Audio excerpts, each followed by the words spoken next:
Hi, today I'm here to talk about a project I've had to undertake and finish during my first year of music production.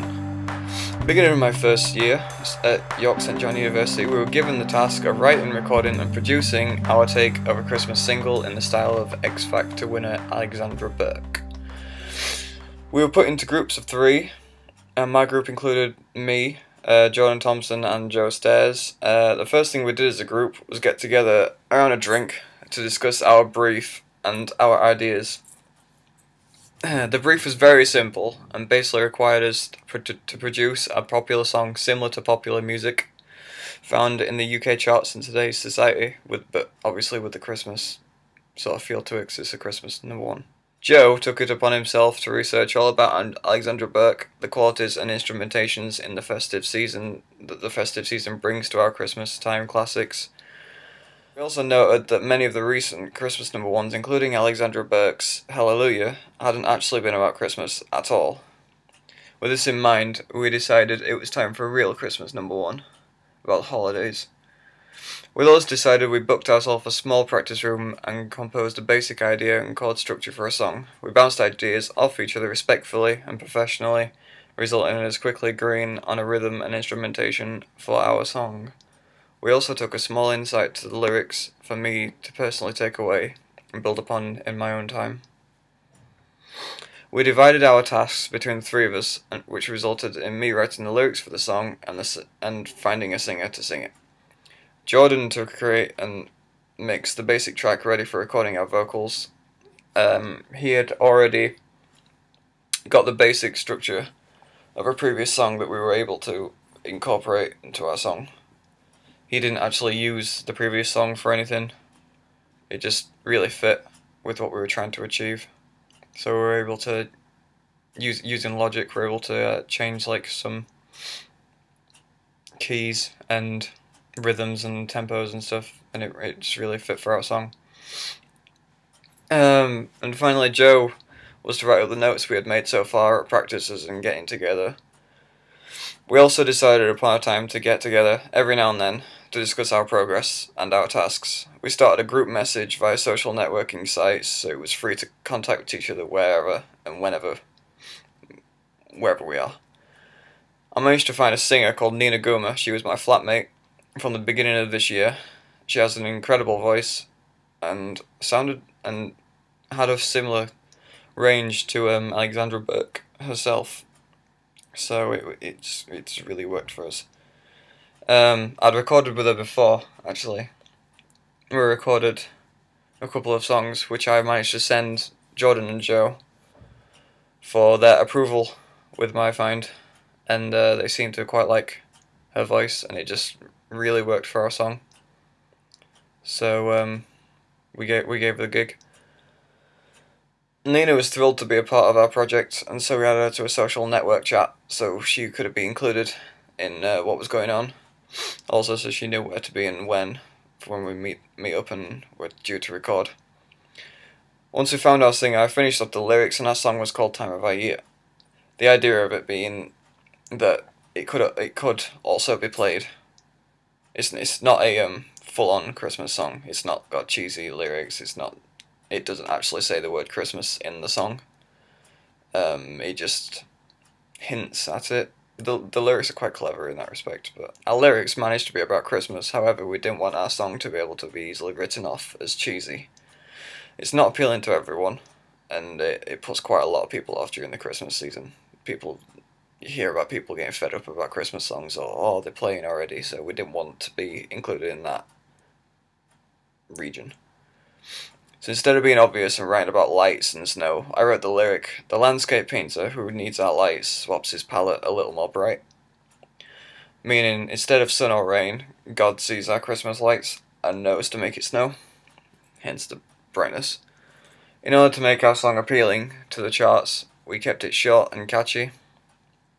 The song itself is only 2 minutes and 38 seconds in length, and that felt right. Listening back to it, we could have made it a bit longer.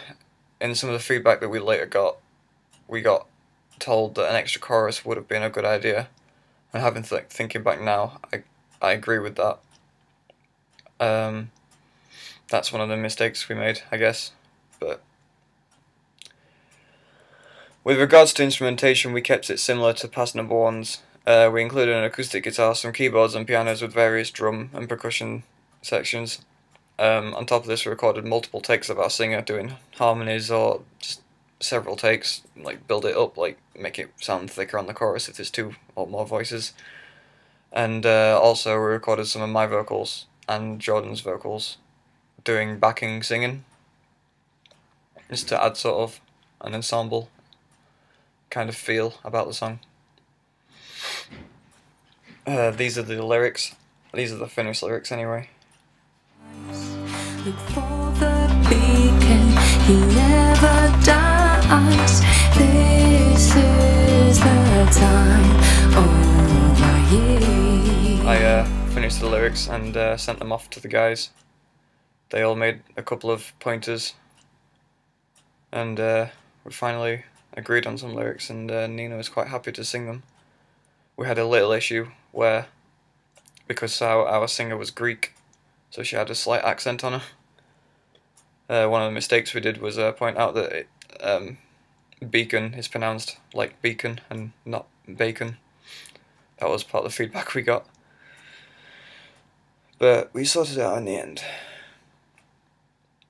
It was important that throughout our undertaking of this project, we took time to consider health and safety for all those involved and the equipment we used. We especially had to be sure Nina, our singer, was safe, as she was our responsibility while she was away with us in studios or out of studios recording wherever we were doing.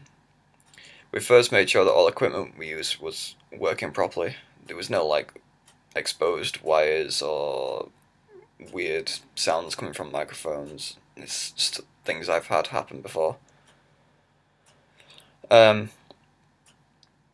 We also made sure the studio rooms and the live rooms were tidy, and anywhere else that we practiced or got together, because it's nothing worse than risking tripping up with a microphone. You could potentially hurt yourself, hurt others around you, or damage the equipment. So we had to make sure the room was clean and organised so that we could work in it effectively. We managed to fulfill our task and complete it without any accidents happening, so we obviously did something right in the health and safety department there. It was just making checks constantly, just making sure everything was as we'd like it, as we need it, and not taking any half measures.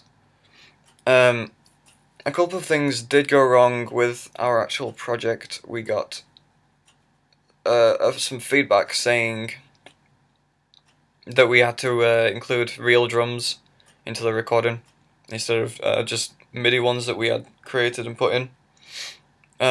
What went wrong was the actual recordings from Bounce 1 where we had the MIDI to Bounce 2 where we had the real drums and the MIDI. We kind of ruined the mix a bit. The drums didn't sound how we would like them. They sounded weak and kind of out of tune, to be honest. But that's because we didn't really have that much time. It was poorly organised towards the end, I'll admit. That was one of the other things we did wrong. And we could have taken more time and care with the drums. We should have spent more time mixing with proper monitors. The final mix I had to do in my own room, and I've only got some little Logitech speakers, and they're not brilliant, but we made do with what we had. One structure thing I would change about our song is, as I've said before, is the last chorus. I would add a last chorus, and I would build up the amount of instrumentation in it.